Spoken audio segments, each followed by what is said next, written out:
Dire team ban. What's up, guys, and welcome back finally once again to the Battle of Central Europe Season 3.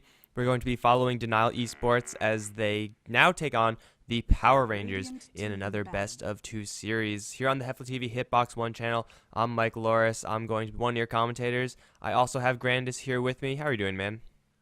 Doing just fine. Eventually, Jichirod decides to connect into this game. We are going to get into the draft a little bit late, but I don't know. I suppose it's better late than never. Both of these teams are here to stay, and they should be playing both of the games. I don't expect this to be delayed, although we're already almost an hour behind schedule, even after delaying one game. Well, we were an hour behind for the first series.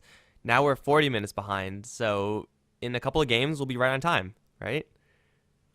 Only if we delay them to the end of the day, I suppose. Fantastic. Well, there we go. Course of action is clear, guys.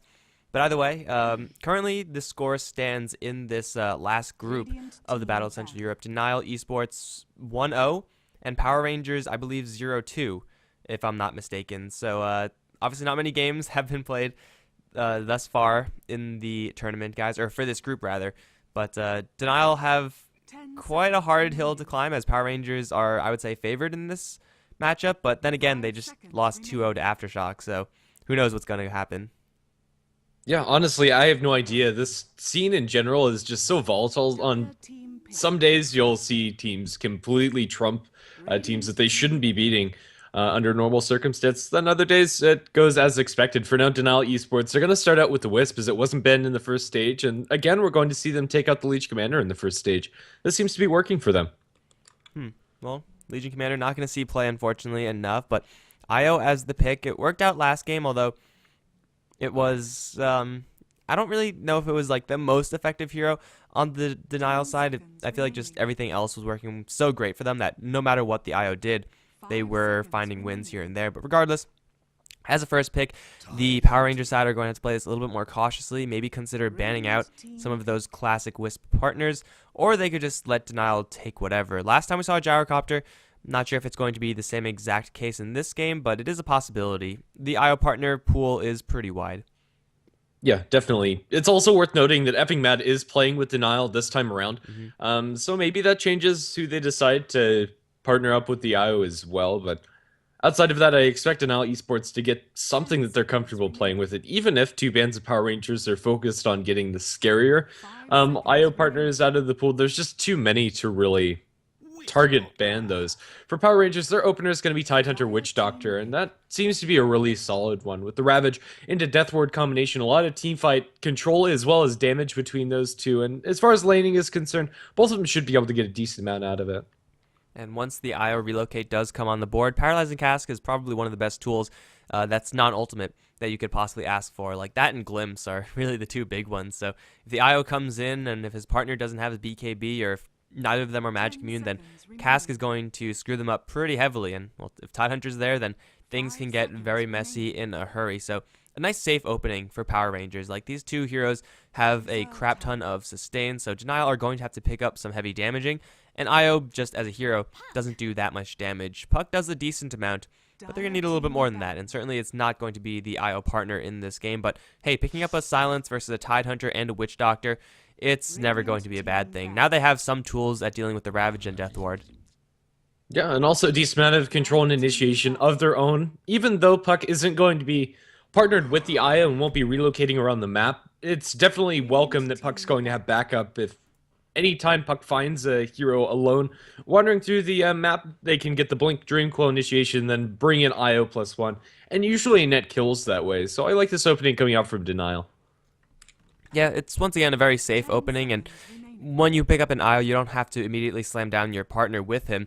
Looks like Power Rangers, they're going to take care and just ban out heroes that are, I think, overall just more threatening. I don't think you really should waste your bans on them. However, they are going to use one ban at shutting down Denial. Gyrocopter is going to be booted out, as that was the IO relocate partner in on the last game. Also the Slark, Void, and Medusa. So Denial are going to make sure that Power Rangers are not able to take this into the super late game, at least not with those two heroes. Skywrath Mage is still in the pool, as a lot of cores have been taking the heat inside the banning stage, so I'd expect that to be a decent choice for either side, although I kind of like it a little bit better on Power Rangers. Having a decent duration silence up against the Punk that has an instant cast animation would be really nice for them and can set up for some Witch Doctor ganks as well. I think there's not really anything more stable that they could pick up. Yeah, it's also going to be pretty good on denial, as with an IO you generally want to have a hero that is a support hero that is very self-sufficient, can poke in the lane, and also have a good amount of threat. So something like Avenge or a Scarith Mage is going to be very nice for denial, and since Power Rangers pick up an Ancient Apparition now, it looks like for denial it is still available for them, but it's going to not be contested, so they can wait on it if they really do want to. This Ancient Apparition, we saw it last game versus the IO, didn't really do that great, but I think that was more of a fault of the team in general. But still, the Ancient Apparition chill effect up against that tether is one of the best tools at dealing with it.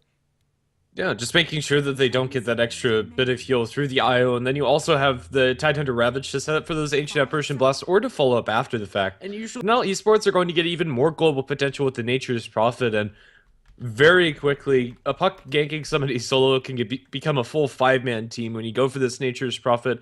Although not the scariest of heroes individually, if they play him actively around the map, I'm liking the choice, although I think there's better in the pool. Ember Spirit, the pickup for Power Rangers, is going to give them a decent amount of carry potential as well, and Battle Fury this game will probably get a decent amount of traction. Is up against an IO +1, they're going to be clumping up, and then you have Nature's Prophet, summoning some treants, and split pushing out lanes. I think this is a decent Ember Spirit game. Yeah, I think this Ember Spirit's going to be pretty successful. He's probably going to be going towards the mid lane right now up against the puck. The matchup isn't the best, but for Ember Spirit, you're not going to find many fantastic matchups. And just having the general mobility against the likes of Nature's Prophet, Puck, and IO are going to be very useful for any hero on Power Rangers. And Ember Spirit is, one of the kings of mobility in that regard. Also, Denial don't really have many great ways of locking the Ember Spirit down. Nature's Prophet might be going for an Orchid, he might not be. Puck has a Blink Silence, which is fantastic, but you generally need a little bit more than that. I still like Scarith Mage here after the Ember Spirit pick, as getting a point click very fast to come out silence should be a huge boon for the Denial esports side, but maybe they're going to go for a little bit more of a global type lineup. It's going to be Sven, and although it is possible that's a support Sven, I think it's more likely that Sven is going to be the IO partner this game. Yeah, following up after a Waning Rift, this is going to give them a decent amount of lockdown for that Ember Spirit, and I still expect them to pick up something to offer some more silences or stuns as their last support. But I like Sven as far as IO partners are concerned. I think he's one of the more underutilized ones, especially if your team isn't Team Secret. Sven, he is a really nice hero. He offers a lot of damage, comes online faster than the other IO partners, and still offers a decent amount of cleave. I think Tiny here probably would have been just a little bit better, but to each his own. I think Sven can work out.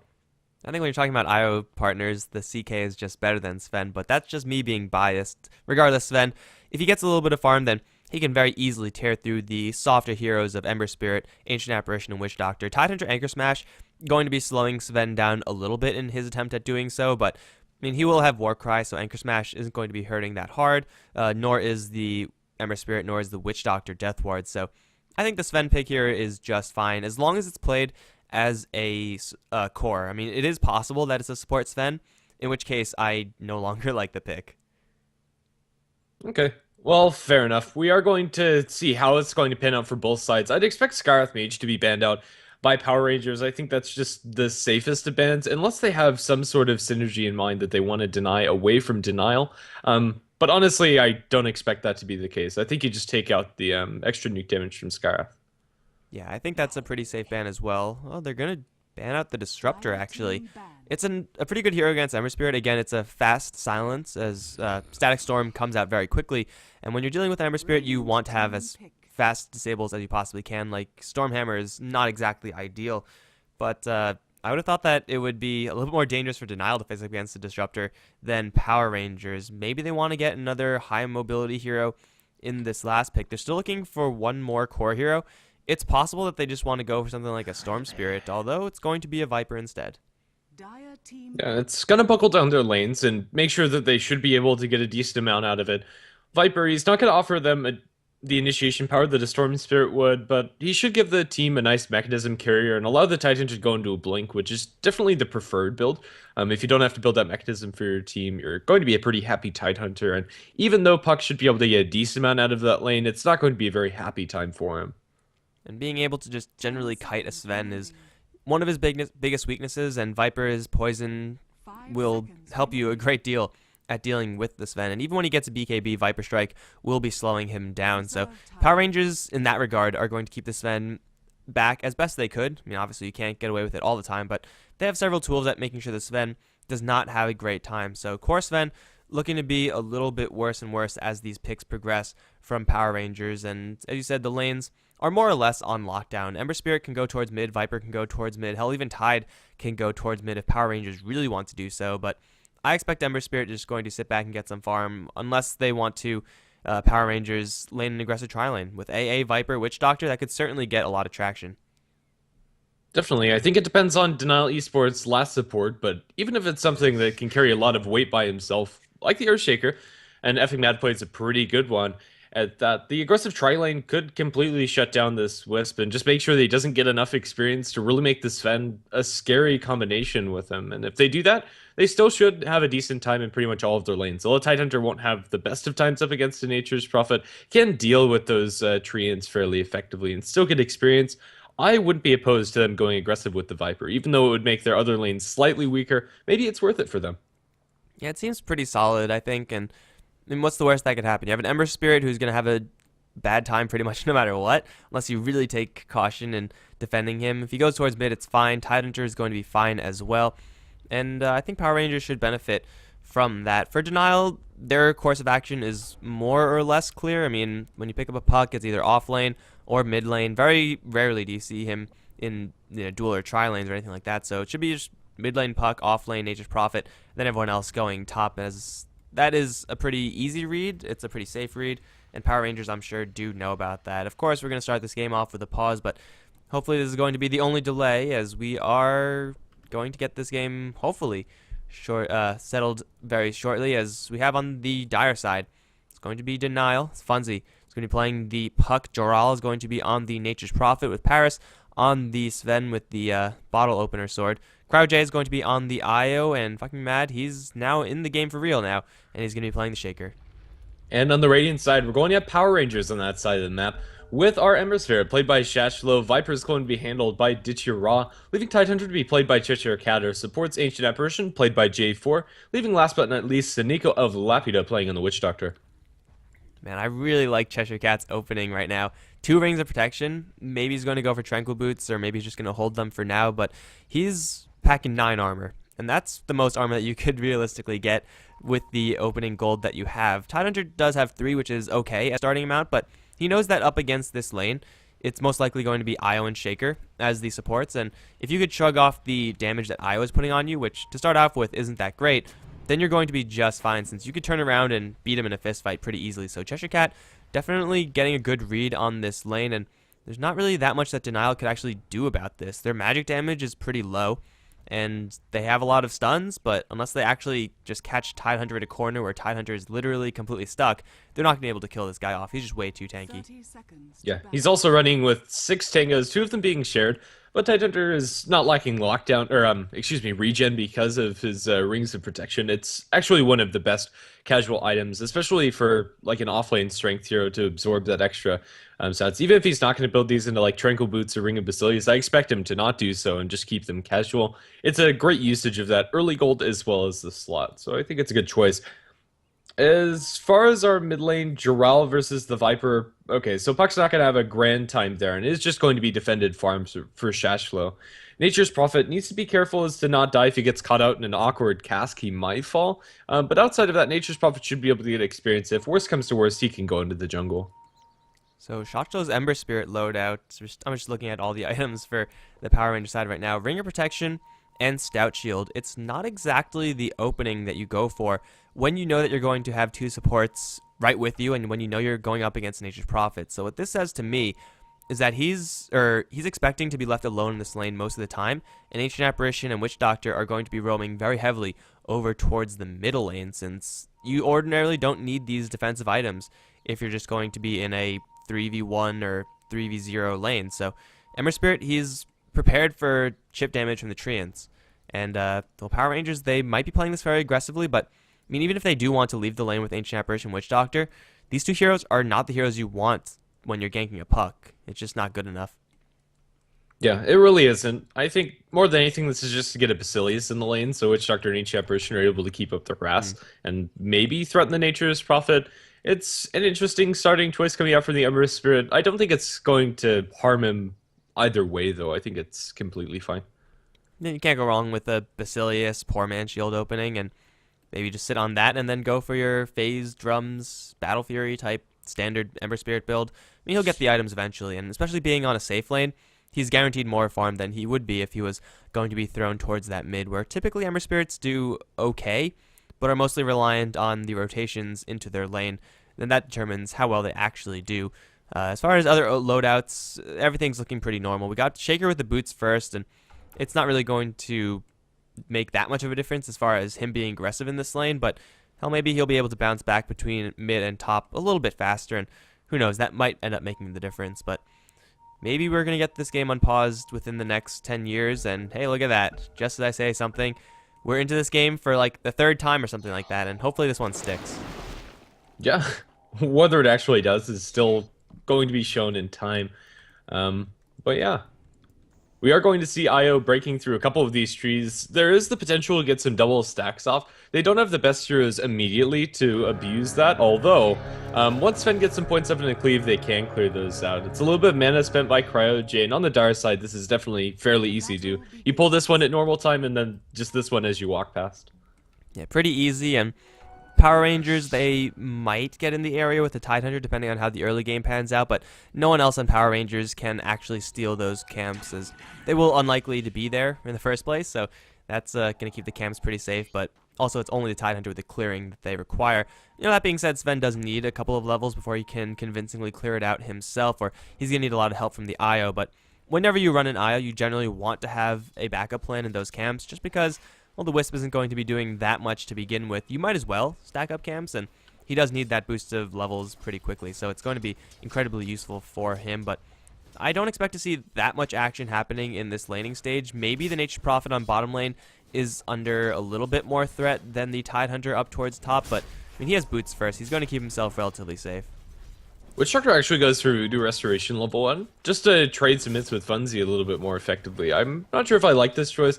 But still, I think we're in for a fairly passive early game. Neither side really want to start any engagement. Still, they have level 6 available for their supports, and it should just be, if First Blood happens early on, just an offlaner overextending Funzy, taking a little bit more harass than he bargained for up against this Witch Doctor, loading out with boots first, doesn't really LP all that much, and Witch Doctor even gets an Orb of Venom, and the extra harass that you're able to put out, it's underestimated, and I think that in certain situations, even though he is a ranged hero, it's worth the pickup. And now we see Cheshire Cat up towards top, making good use of his double ring of protection. He's going to get walled off, however. He still has a crap ton of survivability, but he has to run the other way. Nope, not that way. Nature's Prophet's coming in. Here comes the Stormhammer. Now Tidehunter, as you said, offlaner overextending. The slow damage output of fucking Mad and CrowdJ is going to get this kill onto the Tidehunter. They were so patient and waiting for that fissure, and it paid off for them, but at the exact same time, actually slightly slower. Power Rangers strike back down towards bottom, where Funzy is going to be going down. However, First Blood is drawn by Denial, so it's ultimately going to benefit them just a little bit more. You're pretty much spot on. It's offlaners who are getting picked off.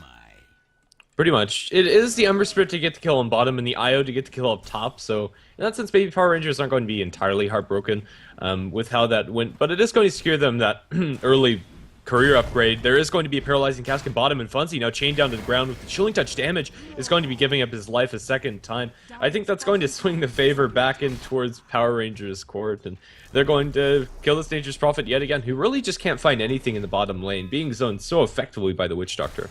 And that's a hard lane for Nature's Prophet to begin with. I mean, as long as there's a disable coming out from Power Rangers after the Paralyzing Cask, and in this case it is that chains, then Nature's Prophet, though he does have boots, can run away if he's not completely chained down, and well, it's obviously not going to be the case. He's going to abandon the bottom lane, and I think that's the correct decision.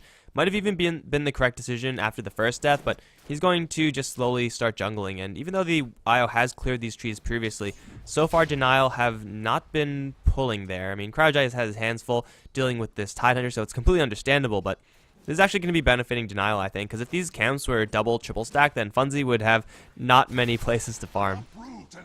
Yeah, it would. Then again, they would have loved to have those stacks up and Nature's Prophet still be able to get something out of the offlane, but in the end, Nature's Prophet, although it's not going to be the fastest jungles, is still going to get something out of this laning stage. But then again, his counterpart in the Tidehunter is also able to get a decent amount. He's trading hits with the Sven whenever he gets the anchors smashed off, and unless he gets blocked off by effing Mad, as we saw for the first blood, he shouldn't die, and Cheshire Cat is able to trade decently well. Effing Mad is going to be punching away at the Tidehunter, but after an anchor smash, that's going to be the end of that. The mid lane, Viper, understandably, is winning it, but not by an overwhelming amount. Is Straw still able to get a decent amount? I think we can pretty much call that one as expected. 4-minute rune's going to be contested by both the Tidehunter and the Earthshaker. Looks like it's going to be secured by the puck, and they actually get a stun to Cheshire Cat. Now body blocks by the Earthshaker. Not going to be enough, and Cheshire Cat might be able to survive. They TP in the Nature's Prophet. One more auto attack will do him in. Now it's going to be Funsy to secure that kill, and with haste on the puck now, it's going to refill up his bottle on top of it. Denial going to tie the kill score 2-2. So Power Rangers, their Tidehunter, might be getting a little bit too confident with the fact that he does have so much tankiness. I mean, he's very hard to bring down, but when you're up against that many heroes, the magic damage is going to start to stack up. Even though Earthshaker isn't the highest level, it's a level 1 fissure, and it's a stun. I mean, the puck also rotating with the orb hit him pretty hard as well, and well, Tide just has to be a little bit closer. He's getting a lot more than the Nature's Prophet, or he was. But Tidehunter, he doesn't have any stacks going in the jungle, nor does he have any stacks in the Ancient. So if he does end up getting shut down this hard on the top lane, then he doesn't have the luxury that the Nature's Prophet has of just going in and slowly jungling up, as Tidehunter can do it, but it takes him quite a long time if he's not working with stacks. So Tidehunter has to be a lot more careful up on top lane, but he's still getting experience, and really all he needs is a Ravage, whereas Nature's Prophet, he's a little bit more linear, no huge jumps in power for him. Yeah, and it's still yet to be seen what Funsy is going to build this game. With the amount of gold he's pulling up, I expect this to be a Midas from him, which isn't going to have an immediate impact, but later on, it might end up paying itself off. This Nature's Prophet doesn't seem that he's going to be that aggressive. Never mind. He goes for power treads, just going to be picking those up as he walks back to base. So scratch that. He does have the potential to roam around the map fairly easily. It's also never too late for a Nature's Prophet to go for Hand of Midas. Like, it's not uncommon to see, or it's not impossible to see a Nature's Prophet go for upgraded boots and then back off and go for a Midas. It really depends on how the next couple of minutes go. If Denial get a hell of a lot and Nature's Prophet finds himself with 1,500 gold or 2,000 gold, then hey, you might as well get the Hand of Midas if you expect to keep yourself ahead. Or if he's behind and completely poor, maybe not. Or if he's behind but finding a little bit of gold regardless, maybe a Hand of Midas, who knows. Nature's Prophet's going to be playing this one by ear, as they usually do. And also we see Denial, they have started messing with the potential stacking of the Tidehunter. They're going to see that nothing is stacked up just yet, and they're going to deny him that luxury. Nature's Prophet down to the bottom lane once again is now level 4, but this is a level 6 Ember Spirit we're talking about, so things are probably even more dangerous for Funsy now that he's waited. Yeah, and I'm not sure he's going to be able to accomplish much of anything down here. Even pulling off the creep aggro is pretty scary if he gets caught out by the chains. He's soaking some experience there in tower, which is nice for him. But yeah, he's just on the razor's edge of falling if he gets clipped by Paralyzing Cask or by the Syrian chains. They do have an Earthshaker inbound, however, and effing Mad offering some defensive fissures might be able to help this tower, although not enough. With the Treants pulling the creeps off of it, they will be able to defend it a little bit longer, but it's still not a great situation to be in if you're Denial. If Funsy shows his face, I'm pretty sure he's just dead. However, Shotchlow now is going to find Just his way out. Top lane is going to be Shaker, Tide going down, but Shotchlow is going to reinitiate onto Funsy. In the meantime, Coil from the back end, getting a wall off the two supports from helping the Ember Spirit, who's still chasing down Funsy. So Neko and J4 are somehow still alive due to Voodoo Restoration being level 2. And it's going to be no one dying in the bottom lane. However, top lane, the Tidehunter to take the third fall of the game.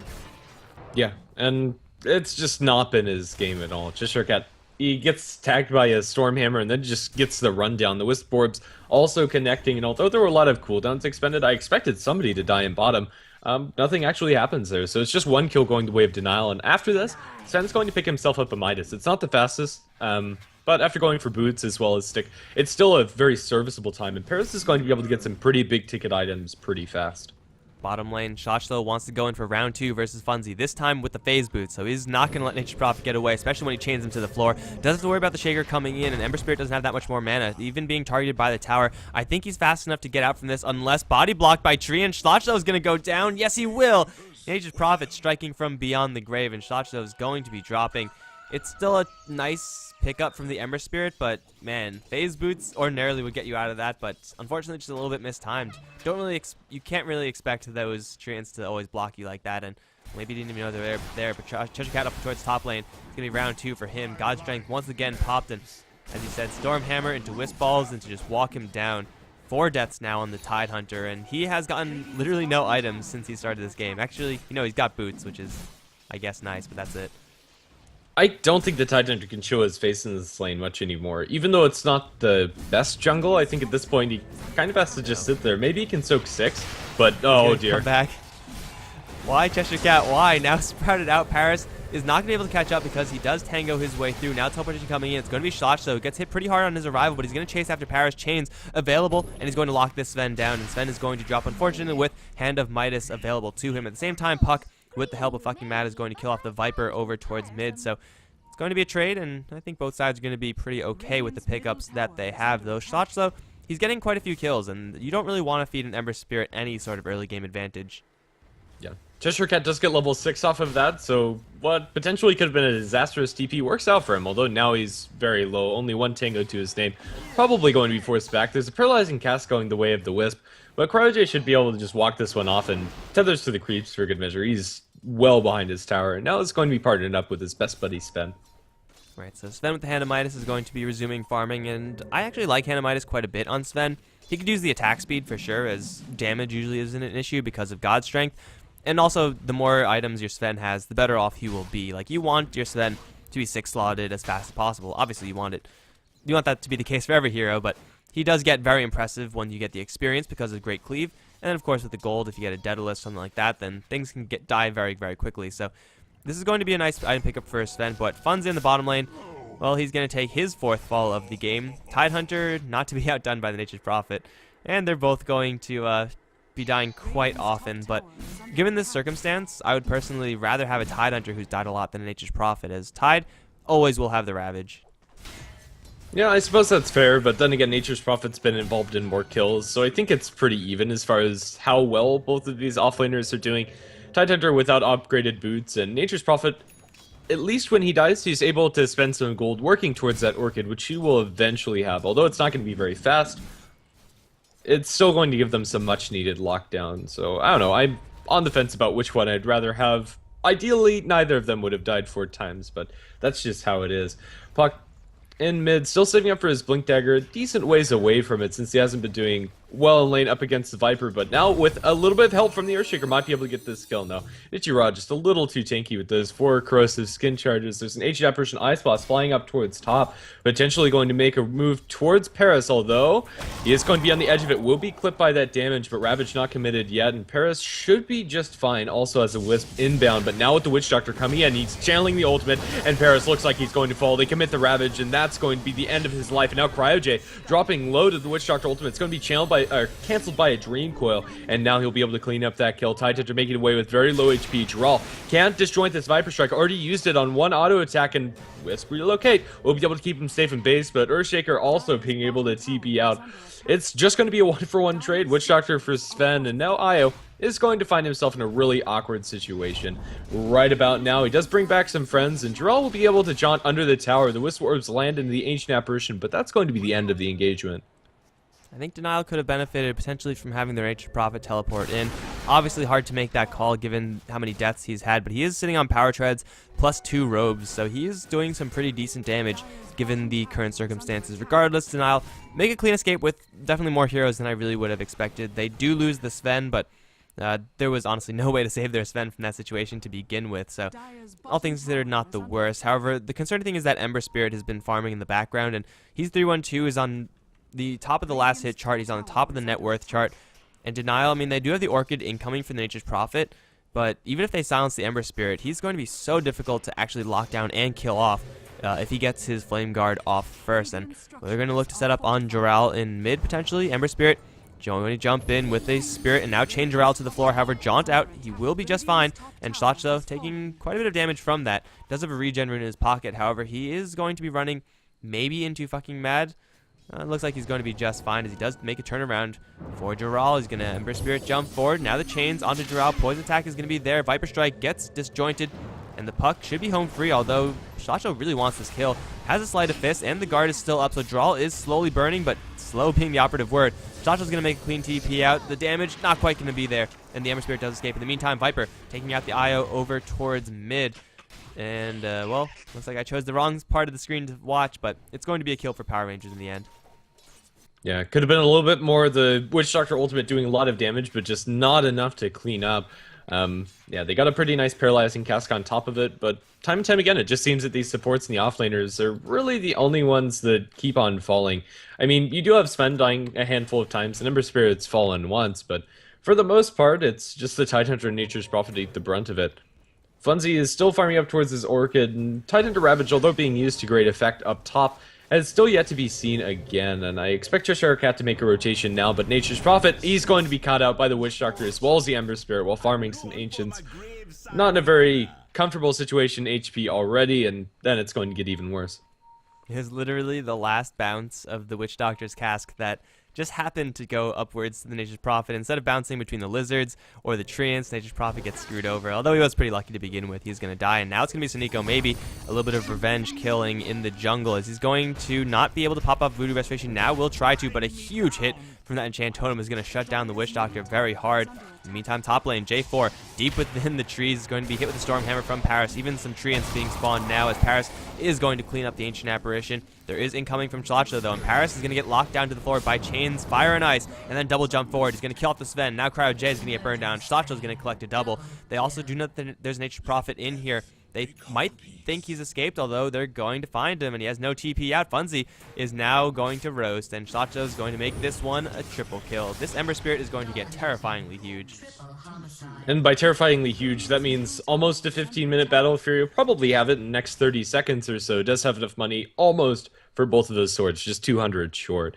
But yeah, this Ember Spirit is getting very scary for Denial to deal with. 6-1 and 2. Dying once is definitely excusable when you can get this many kills. We're currently paused, and I have no idea why.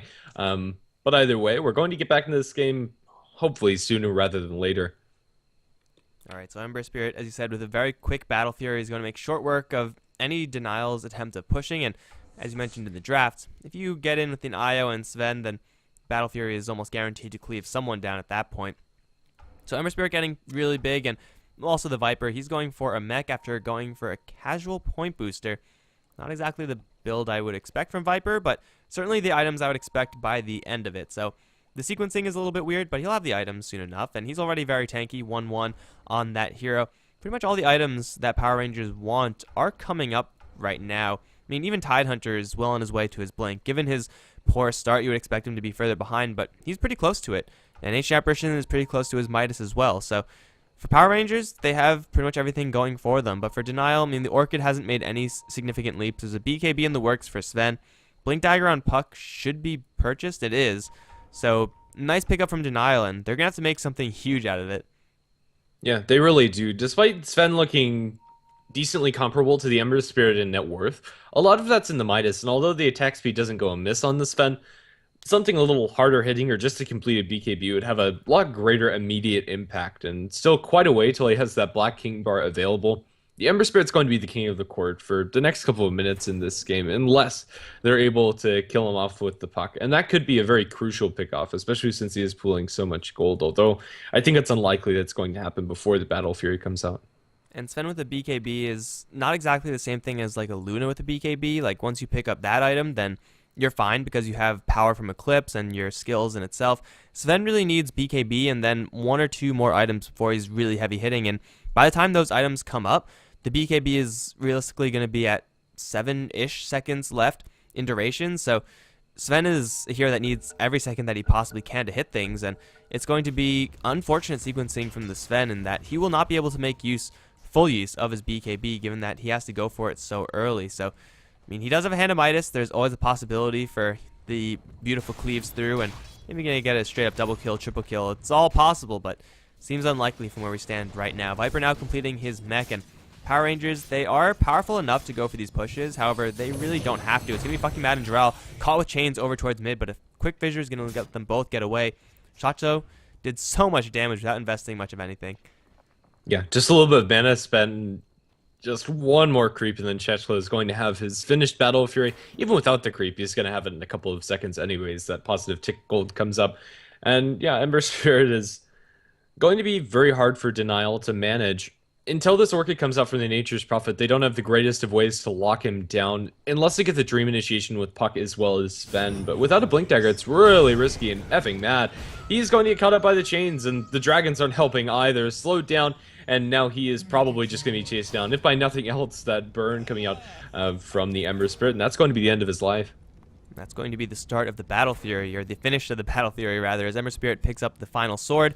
And now he's actually looking for Joral. Not too much mana on this hero, but as long as Ember Spirit has a mana to cast a spell, he will be able to put some serious damage onto the opposition, even dropping Puck down to half. However, Ember Spirit definitely not getting the upper hand out of that. It is going to be Voodoo Restoration plus Bottle Charges to get him back up. And, well, now they have the mech, they have the Battle Fury.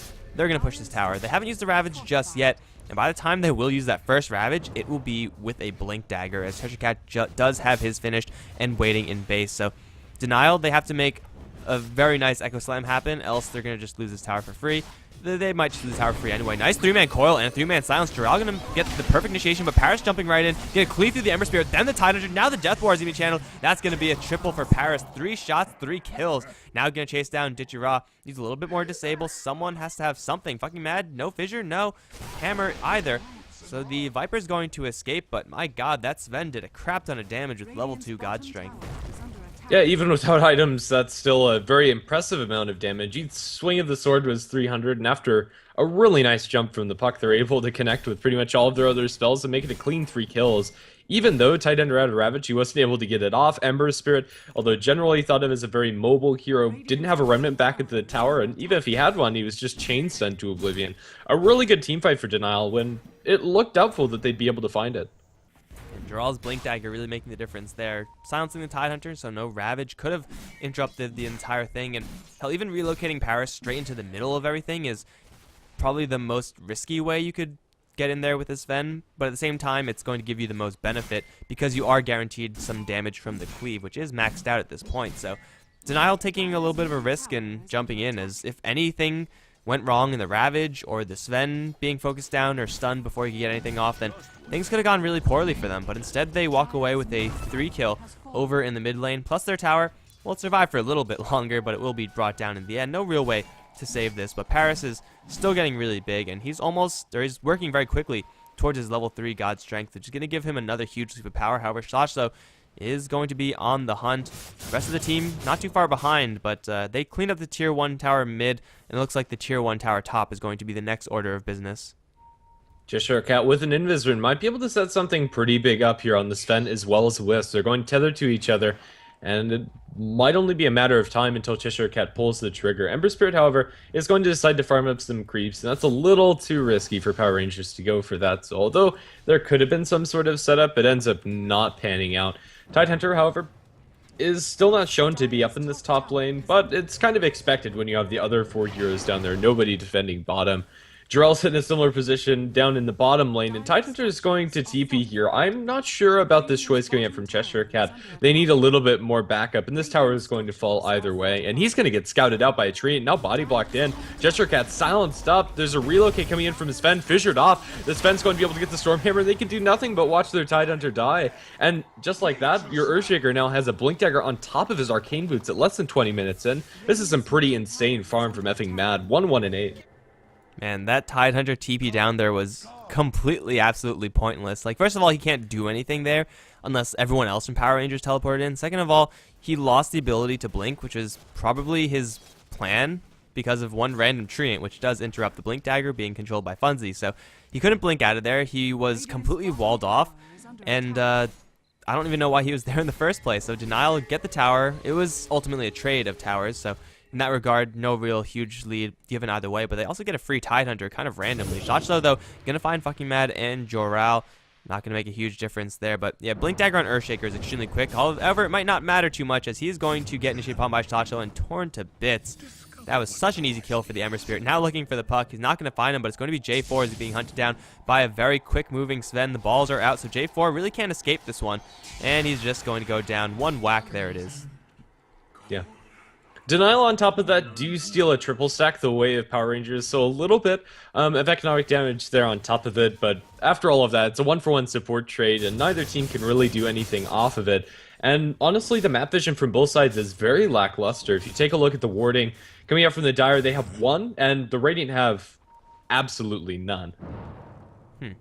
It's very rare that you see teams working with this little vision, but yeah, it's not like they have psionic traps or anything like that to give them any vision either, so maybe these supports just have to pick it up. I mean, Witch Doctor does have one observer, going to go very deep to place it, but I don't even know if this is going to be doing that much. Cryo J, though, is going to get chained to the floor. It will not be lethal. Now, that was the worst random Echo Slam I've ever seen in my life, but he's going to chase down Sneeko, might get this kill regardless with a coil and a fissure. Looks like the Shaker is going to get this kill, but that is him showing off the Blink Dagger for the first time to land a 0-man Echo Slam, which is probably not the best. At least he gets something out of it, right? I suppose so. I mean, it's really hard to lock down the Ember Spirit. If he caught him in the Echo Slam, it could have been huge, but even so, I think Ember Spirit survives through that. They don't think they had enough damage to kill him off. It would have been a lot closer if it landed, however. It was just a split second off. Either way, they're going to find themselves a support pick, and now Ditchira in a very awkward situation. Ember Spirit is nowhere close. They missed the Fissure, they missed the Enchant Totem, and Ditchira is going to be fine. Okay, so Shaker just missed like 3 skills in a row, but that's fine because he'll have his ultimate back eventually, and he'll have another chance, so maybe next time they could go for this Viper. Even if they did catch the Viper with all those stuns, it might have been them walking into a trap since Viper is so incredibly tanky.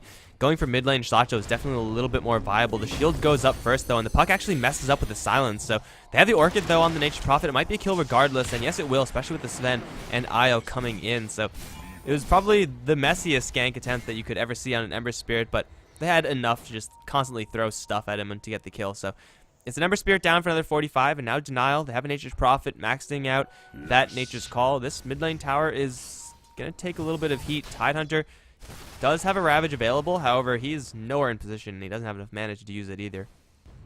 Yeah, and I think it's unlikely we'll be able to get there fast enough. And Assault Cuirass delivered out to the Sven is going to mean he's hitting that much harder. And this tier 1 tower is probably going to be forfeit. If to nothing else, the Treants, I think the best they can hope for is a deny. Fissure walls off Cheshire Cat inside the tower range, and that'll be a deny secured by the Tide himself.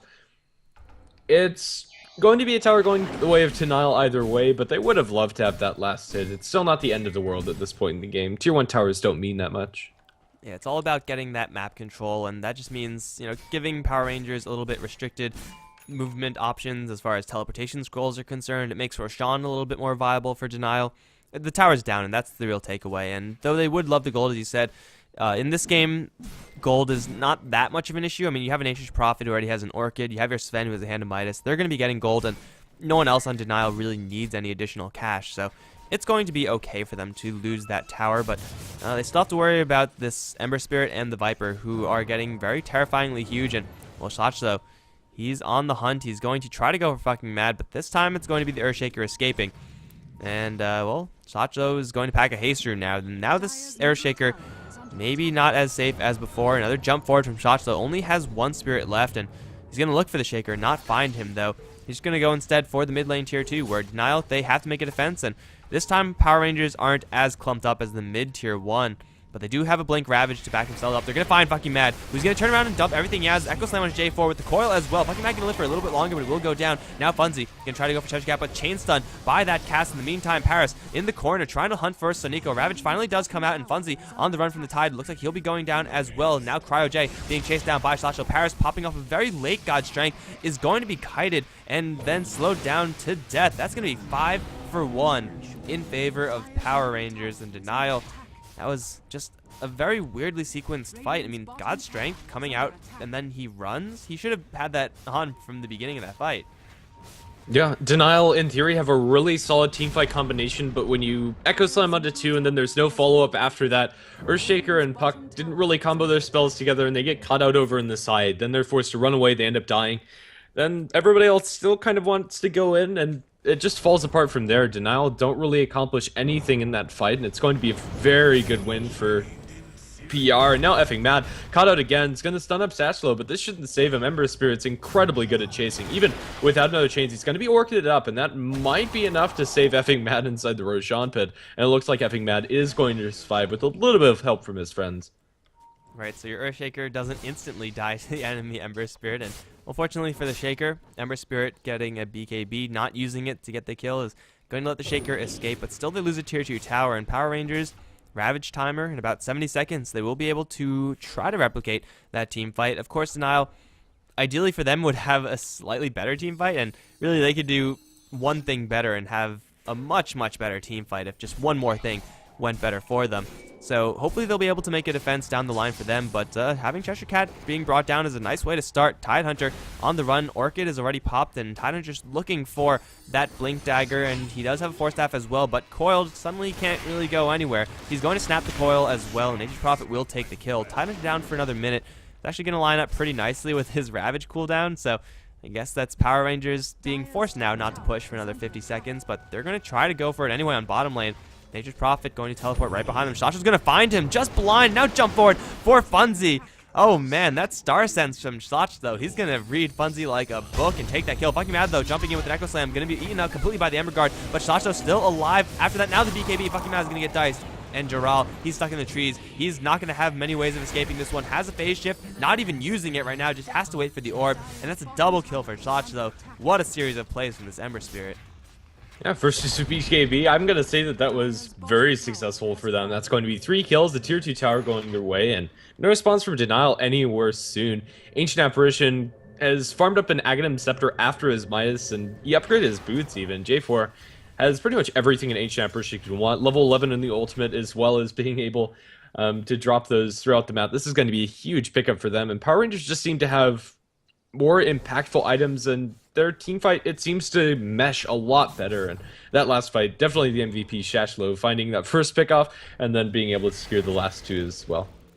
He's right back up to 2,100 gold. He could go for a crit, could go for another Battle Fury, or go for another pause, because he seems to like that build quite a bit. Like other items on Power Rangers, aside from the gold on Ember Spirit, you mentioned the Aghanim Scepter on AA, which is friggin' amazing for 27 minutes into the game. I mean, it's not the fastest, but it will provide him that benefit regardless. Aghanim Scepter soon to be completed by the Witch Doctor as well.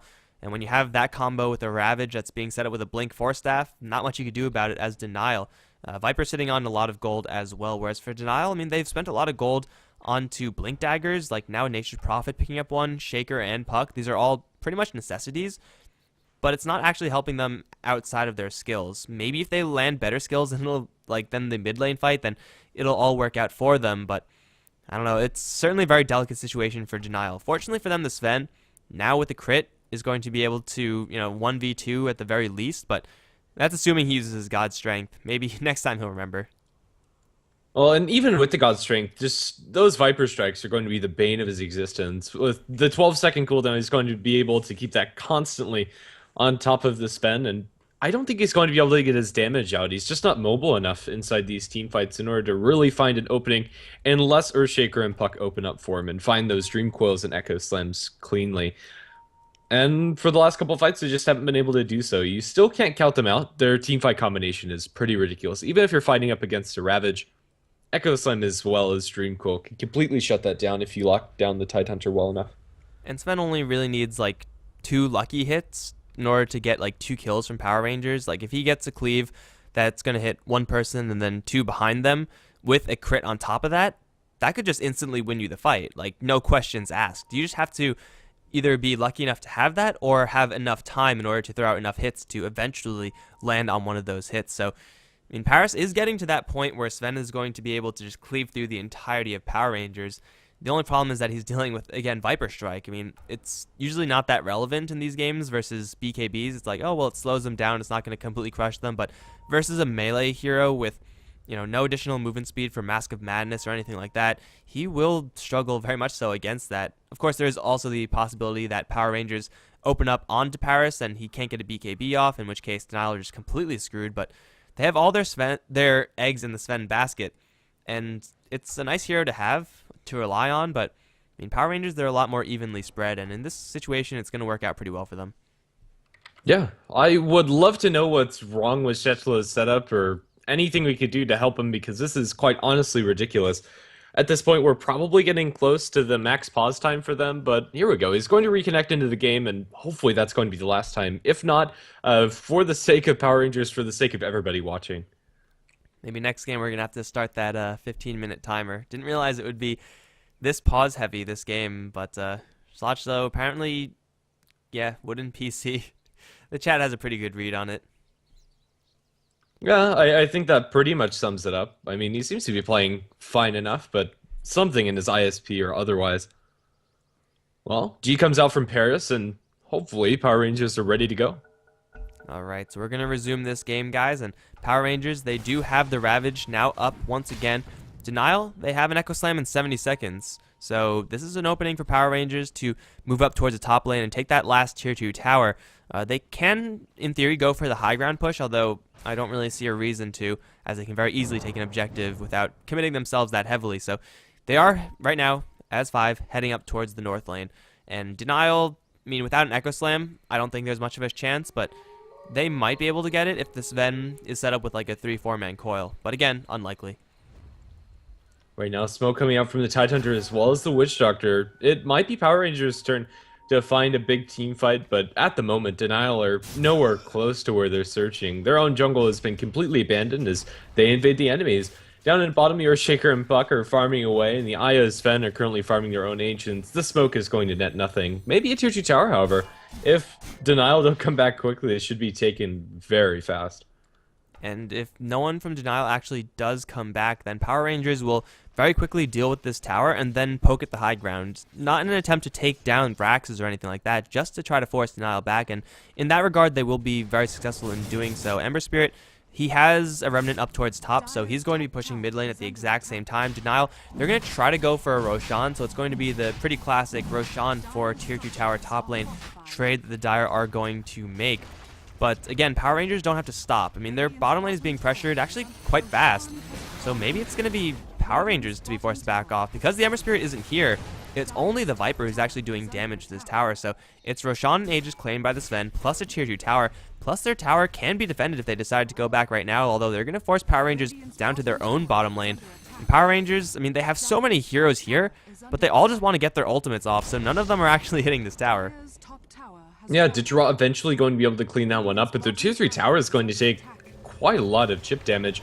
Dropped down 600 damage into the tower for hardly anything committed by Denial, and they're going to come out ahead in this trade because no fights are happening.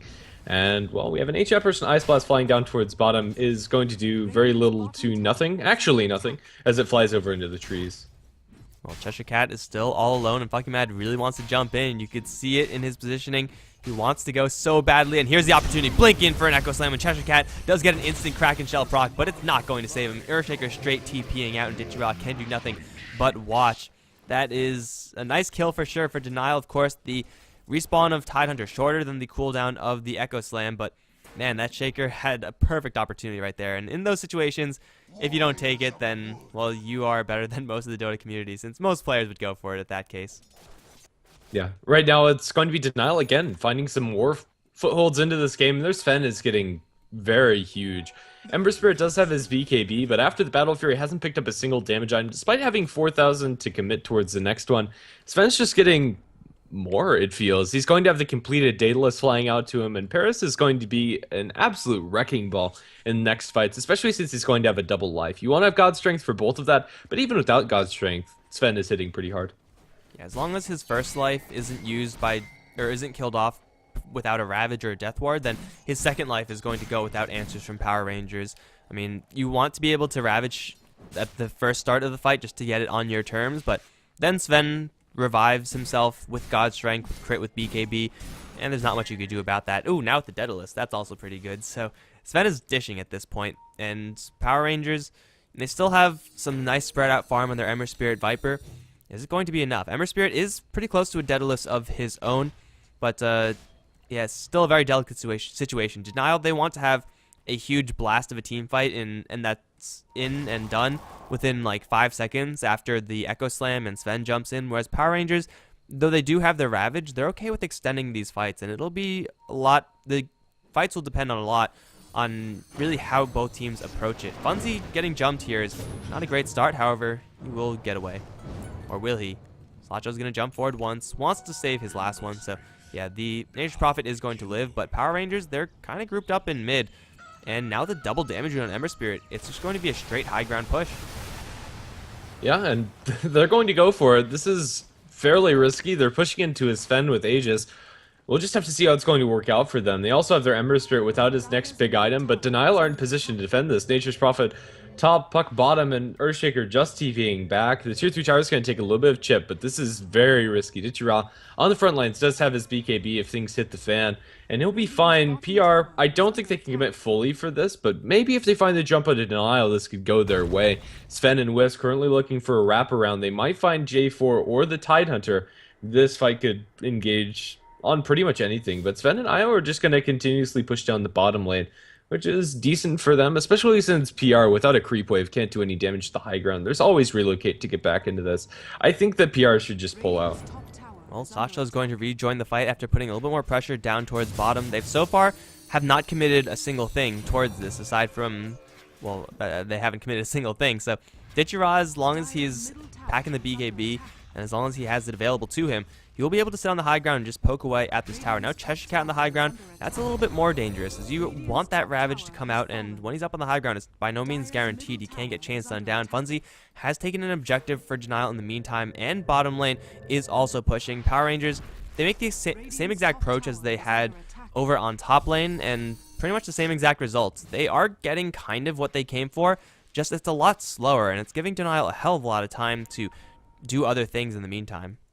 Yeah, get some more farm on that. Sven put pressure on the other side lanes and making it unattractive for them to fully commit. The tier 3 tower eventually is going to fall down to 600 HP. But if Denial really want to, I think they could defend against this, and it's only a matter of time. I don't think they're going to lose Barracks at the very least by this, and it is a lot of time committed by PR, especially the Viper in the sports. Ember Spirit has the luxury of being able to remnant back and forth through these fights. Now with the double damage rune on Shashflow, it's Denial that have to be careful, because this guy can completely demolish your team. Well, this is the opening for Denial with Suniko on the front lines. This is pretty much as good as it's going to get. However, you don't really want to jump in with an Echo Slam onto just 2 heroes. That's a little bit underwhelming. Joral's going to engage with the coil. Here comes the Sven, but he's going to walk right into everyone else. Paris is going to annihilate that Witch Doctor. Now trying to chase down Tide. Can't really catch up to him. Hammer onto J4. 1, 2, 3. Not quite going to kill him off just yet. Now going to turn around for Sasha. The cleave is going to come through. Dichira and Sasha is going to take a ton of damage. Now the Echo Slam onto Dichira will be enough to very shortly kill off the Viper, I'm sure, as Sasha is going to get caught with that Sprout. The Flame Guard is up. He's going to try to go for Funzy, but Denial, their Sven is way too weak to continue this fight. It's going to be only a 1-for-2 trade. Everyone from Power Rangers so low. Everyone from Denial even lower. But Denial, they actually do lose a tier 3 tower. Not a huge deal there. It wasn't really the best fight for them, but at least they forced Power Rangers back. I don't know, the Tyler still has his Ravage, so Power Rangers can conceivably do the exact same thing again. Yeah, they definitely could. Although this time will be without a double damage rune on their Ember Spirit. And 20 seconds down for the Tidehunter. He's going to be back up very shortly with that Ravage available, so we'll just have to see how it's going to work out for them. Tier 3 tower has been taken, and from here on out, it's just racks if PR are able to find an engagement. I don't know. It's still no clear advantage going towards either side. Now Mjolnir picked up by your Nature's Prophet. He's going to be hitting pretty hard in the team fights to boot, and the advantage in the net worth is pretty much zeroed out, as is the experience. Alright, so again, this game is going to come down very much so to how many hits and how lucky the Sven is when he jumps into those engagements. Like last time, tried to chase down the Tidehunter, not quite fast enough for that, not enough damage, but as soon as he turned around and went for the Ember Spirit and Viper together, they were both very close to death, and if Sven had a little bit more overcharge or tether movement speed or something like that, he could have easily cleaned them up. He's now sitting at 3,100 gold. It's soon to be his Midas sold away, but I don't know. It really depends on how these fights and how the positioning is for Power Rangers. They're going to try to go for mid lane one more time because they do still have the Ravage. And this time, the difference, I don't really think there's much of a difference here since last time. Sheepstick on Puck is new. Mjolnir on Nature's Prophet is new. But I don't know if that's going to quite be enough. I don't think Power Rangers have anything new here. So they're going to go for the exact same fight where it's now going to take a slightly stronger one, at least on paper. Though they are fighting without Echo Slam for another 10, they will have everything by the time they need it. We'll just have to see how it's going to break down. Denial are pushing down the bottom lane, but PR are going for the second go at this middle set of barracks. They aren't committing fully, but now with the Chira on the front line, they're going to start focusing on the melee barracks. I'm not sure if I like this choice. The way that they've been playing, focusing range makes a little bit more sense to me, but at least they're going to force out the glyph now on cooldown for 5 minutes. Puck throws out an illusory orb to help counter push this a little bit, but Shashlo is now invis inside the base, and they don't know that Ember's Spirit is here. No sentries on the ground, but now they are. They see Satchelo, and this could be terrible for the Ember Spirit. They jump in, hex them up. Now Satchelo going to be fished down in the ground. Echo Slam, he's not going to be able to avoid that, but gets the BKB off after a nice force tap from his allies. Effing Mad being focused down by Dichirai. He is going to lose his life. Now with the Stormhammer, they're going to lose their Witch Doctor, but Ravage connects into pretty much everybody. Cryojade's still surviving, but now Paris focused down, locked in place by that cold feet. He's going to be the first one to die, and now forced to buy back. Sven back in the engagement. PR probably need to get out of here, and Denial defend their high ground, but only just. Sven got literally one auto attack in after that entire fight. I don't exactly know where he was relocated to begin with, but he spent most of that fight slowly running in there, then got ravaged, then got very quickly brought down. So, I mean, Paris' Sven is stacked as all hell, but he can only actually do anything with it if he actually lands hits. And now he's going to get gushed up. Doesn't have a BKB. Ice Blast incoming as well. Paris, he just bought back, and he's going to take another fall. Shotshell hexed up, but it's not going to do enough to save the Sven. Now the Raxes are completely exposed, and now going for the melee is perfectly viable for Power Rangers since they have their entire team alive. Nature's Prophet going to try to force someone down to the bottom lane. Won't really be too effective. Cryojade going to get jumped. He's trying to tether away, but he's going to get killed in transit. That's mid lane completely taken by Power Rangers, and the bottom lane defense is going to hold because Soneko is there. Jump in onto Zach though, but he pops the BKB. Fucking Mad can't quite get the kill. He's going to get chopped to bits. Funzy also in the area with the static charge on himself. Not going to do enough. Puck, where is he? He's on the run off to the south. Ember Spirit close to death, but that doesn't mean he's dead. And now he's going to be with the rest of his team. Are there any earn charges, or is there a mech or something? Mech in 12. And he does have that Flame Guard, so Puck can't even get this kill even if he wanted to. Ember Spirit's going to juice up back to the base. No, he gets hexed mid-TP animation, but now the Puck, well, he's going to kill off the Tidehunter. That's pretty nice of him, but Ember Spirit's still going to survive. Has to play a little more cautiously now that he doesn't have a free teleportation back home, but still, Dichira has a mech available, so they will just go for this since Puck is the only one alive. And really, Shaker, once he's alive, it's not quite enough. They need the Sven right now. That's not going to be good enough. Nature's Prophet does buy out into this game, but Power Rangers are very quickly reinforcing with their Tidehunter. He's actually going to get intercepted, perhaps. No, Nature's Prophet not going to go for it. It's going to be J4 to first of all throw an Ice Blast onto nobody. Jiral going to put a little bit of damage onto his Ancient Apparition, but he gets Viper Struck as a result. Melee Rax is now taken, and Sacho bottling up is going to make short work of the range Raxes as well. Fucking Mad has a Blink Echo Slam, but I don't know if it's going to be enough. Slasho caught with the Sprout into the BKB. He goes, though. He's blocking a little bit of that lightning damage, but he will jump out of there just fine. Denial are now 2 Raxes down, and Power Rangers, I think they're going to make a clean retreat. Yeah, I don't think there is really anything else that can be said here. The Sven dieback is almost crippling for Denial. They still definitely have a chance to come back into this game. They have some ultimates to back it up, and Sven can indefinitely clear these creep waves.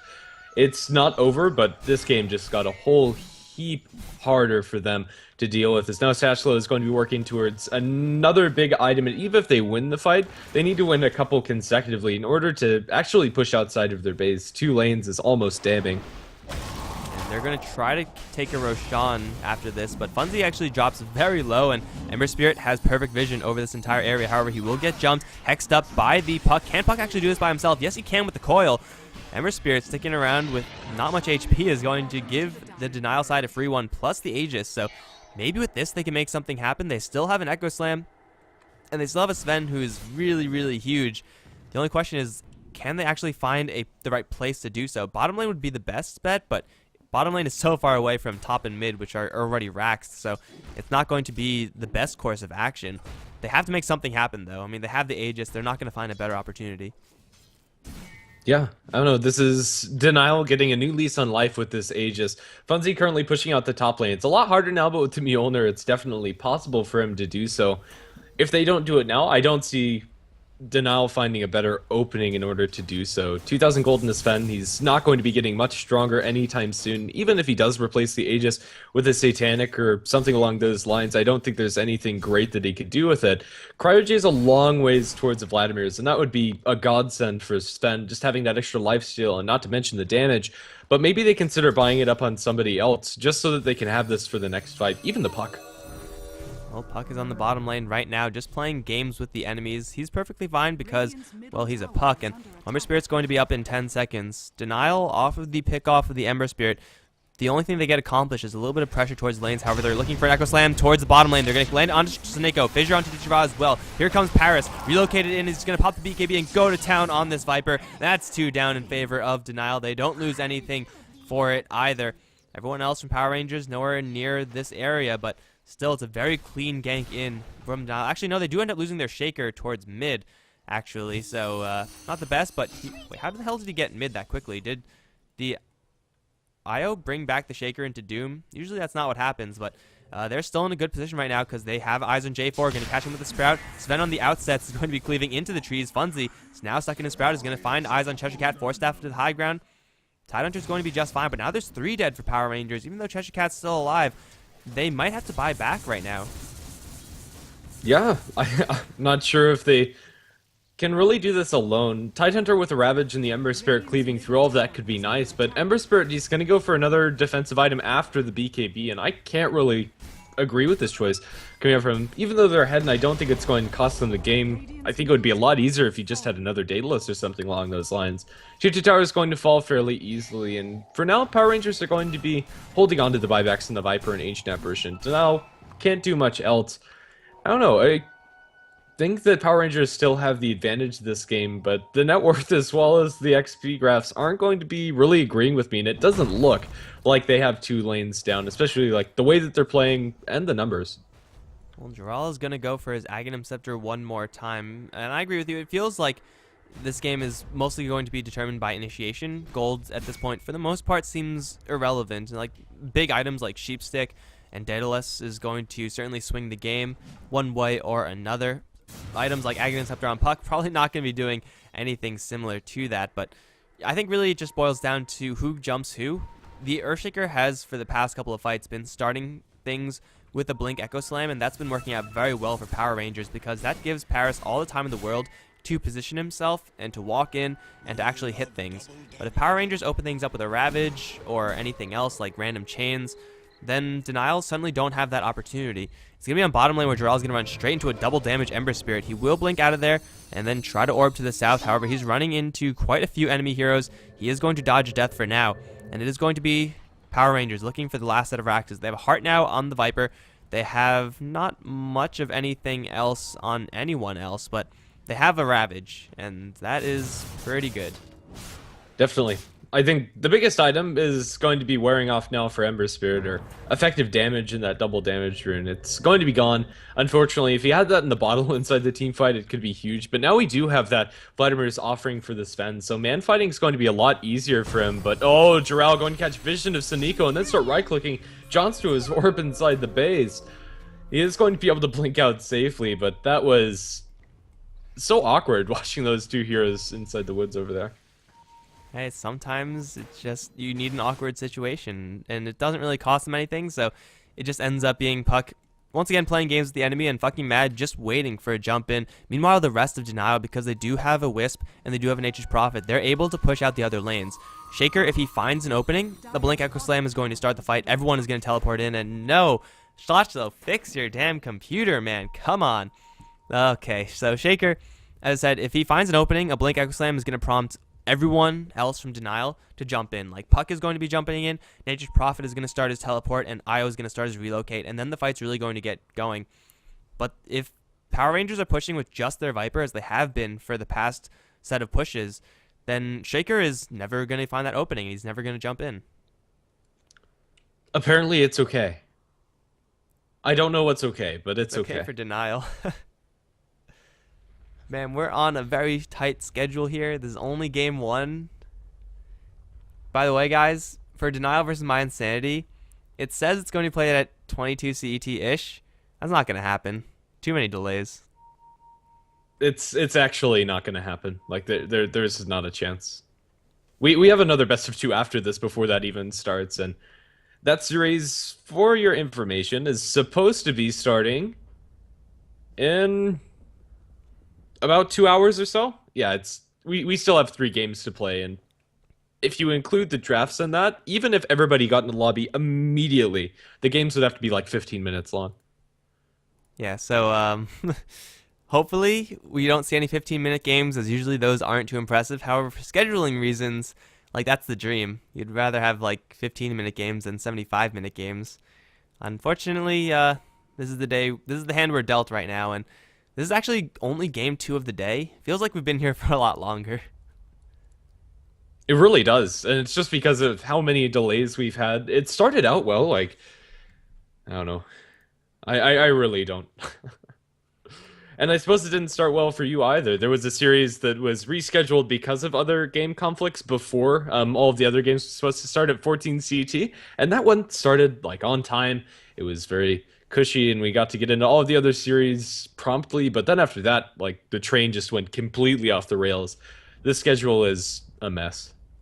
One of these days, we'll have a tournament with a schedule.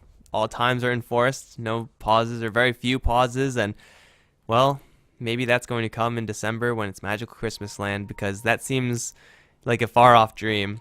I mean, we're like supposed to be ending this series in 10 minutes, but we're not even halfway done. So there's that. Maybe Power Rangers are just going to land a death blow right here and they're going to end the game. Who knows? It is certainly possible if Denial mess up their initiation. And now that Schlachlo is back in, Power Rangers, they are looking for Megas right now, and it's going to take them a little bit, as it's only a Viper with honestly no damage items to do the damage. So Nether Toxin's great and everything, but not 45 minutes into the game great. It's a slow chip game for them, and maybe they can make it happen. Who knows? We'll just have to see. Okay, so sorry again comes out from Shashlo, and no problem, go. We're all good. The glyph is going to wear down on these structures, and that's not available for this push. A Fissure from effing Mad is going to delay it as well, but Dichira is slowly but surely putting some damage into this tier 3 tower, and although uphill misses are annoying, it's not going to stop it from going down eventually. Illusory Orbs come out from the puck, also delaying from the left-hand side of the fight, but no fight is broken out, and it's on a razor's edge. Like, this could completely explode at any time. Illusory Orb again thrown out by the puck, no jaunt to it, or anything of the sort. Fissure again. It's going to maintain this pace until something actually happens, and that something needs to happen fast for Denial. Jumping for the puck, gets a hot sex. Oh my goodness, I can't speak. Satchel's going to be hexed up. Now Dreamcool down to the ground, but no further backup. And Sven trying to eat into Dichira, but can't do the damage. Witchshark channeling his ultimate on the sidelines. They can't cancel it. Now with the Fissure, they will be able to, or not the Fissure, excuse me, the Stormhammer, they will be able to stop it. Now Funzy on the backlines will die. There is an Echo Slam, but counter-initiated by the Ravage. Coming out from the Tidehunter will catch out pretty much everything. The Ember Spirit drops down to Paris as he cleaves him down one too many times, but now Paris is the next one to fall. It's 1 for 4, and now effing Mad's going to quickly make that 5, as with the Maledict, if nothing else, will tick him down.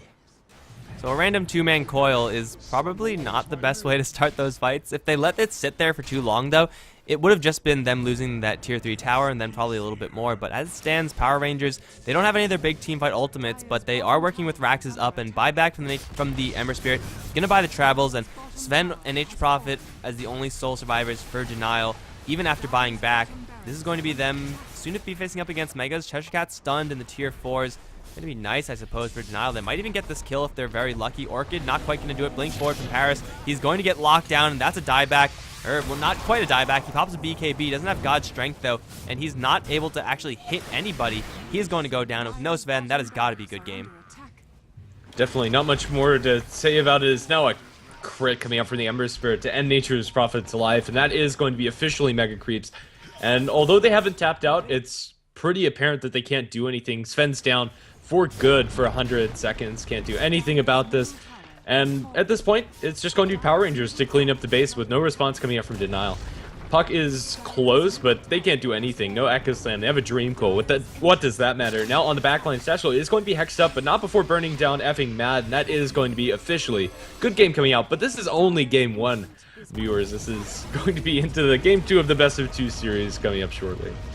All right, guys. So game 2 is going to be coming up soon. Hey, Ice Blast flying through as a victory cast for Power Rangers, but they're now 1-0 up against Denial, and hopefully game 2 goes a little bit smoother. We're going to be moving on to that game very shortly, guys, so don't go anywhere.